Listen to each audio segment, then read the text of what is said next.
स्त्रियां वस्तु है, उन्हें वस्तु की तरह ही ट्रीट करना चाहिए, ऐसी जो सोच है समाज की वो एक दिन की नहीं है।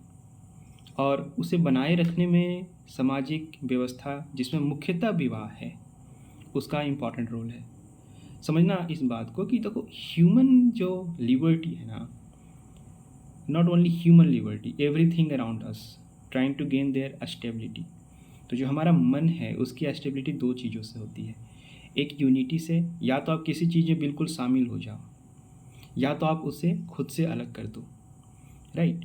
तो शामिल करना इज लाइक थोड़ा सा टीडियस प्रोसेस है, थोड़ा उसमें मेहनत लगता है, उसमें प्रेम लगता है, प्रमाद की ज़रूरत नहीं है।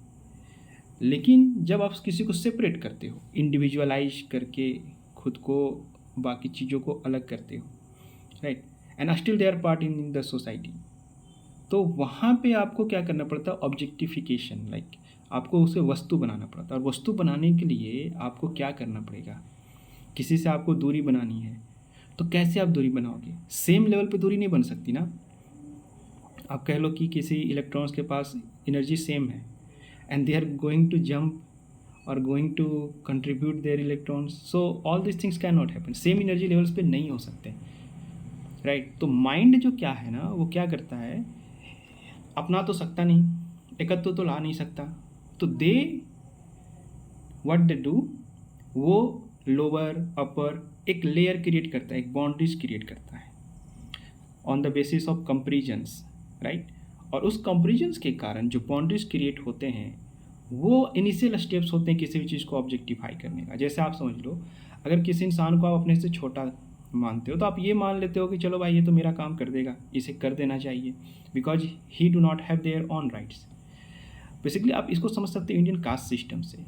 मैरिज इंस्टीट्यूशंस तो इंडिया की सबसे बड़ी आप कह लो अभिशाप हैं ही, जो वोमेन ऑब्जेक्टिफिकेशंस करती है। मतलब भारत की जो मैरिज सिस्टम्स, उसका मतलब ही क्या है कि स्त्रियों को विवाह करके पति घर आना है, क्योंकि पुरुष are superior, right, he will going to take care and everythings, right, उस पर उसको डिपेंडेंट है। पूरा जो मनुस्मृति है उसका क्या है आइडिया, यही आइडिया है ना कि स्त्रियों को हमेशा पुरुष के अंतर्गत, उसके नियंत्रण में रहना चाहिए।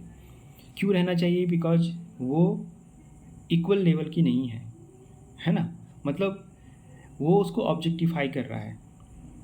आप ये मत समझना कि सिर्फ पोर्नोग्राफी, एडल्ट मूवीज ही वुमेन्स को बुरी दृष्टि से ऑब्जेक्टिफाई करते हैं, राइट। वो तो ऑब्जेक्टिफाई करते ही हैं, साथ में ये जो समाज है, विवाह व्यवस्था, प्रजनन व्यवस्था की अनिवार्यता, इन सब चीज़ों से वुमेन को वस्तु बनाता है। फिर कास्ट, क्लास, रिलीजन्स, ये सभी चीज़ें जो है ना, अब हर वो चीज़ को देखो जो डिवाइड करता है, उसमें वुमेन्स की कंडीशंस क्या, वुमेन्स की कंडीशन हमेशा ऑब्जेक्ट की तरह ही रहेगी। सो चलो वुमेन्स अपना ये ऑब्जेक्टिफिकेशंस को कैसे बचाते हैं, है ना, कैसे इनसे बाहर निकलते हैं, कैसे लिबरेट करते हैं खुद को, इट्स ऑन हर। मैंने तो बस वो चीज़ें समझाई है जो शायद आपको समझनी चाहिए कि द मोमेंट आप चीज़ों को अपने से सेपरेट करना चाहते हो, राइट, तो उसे अपर या लोअर क्लासेस में, कास्ट में, इन सब चीज़ों में बांटोगे। हालांकि इससे नुकसान दोनों का है। आप अगर किसी भी चीज़ को द्वेष करते हो तो इससे नुकसान तो आपका ही है ना, क्योंकि आपकी मन स्थिति द्वेष वाली रहेगी जिसमें शांति नहीं आ सकती।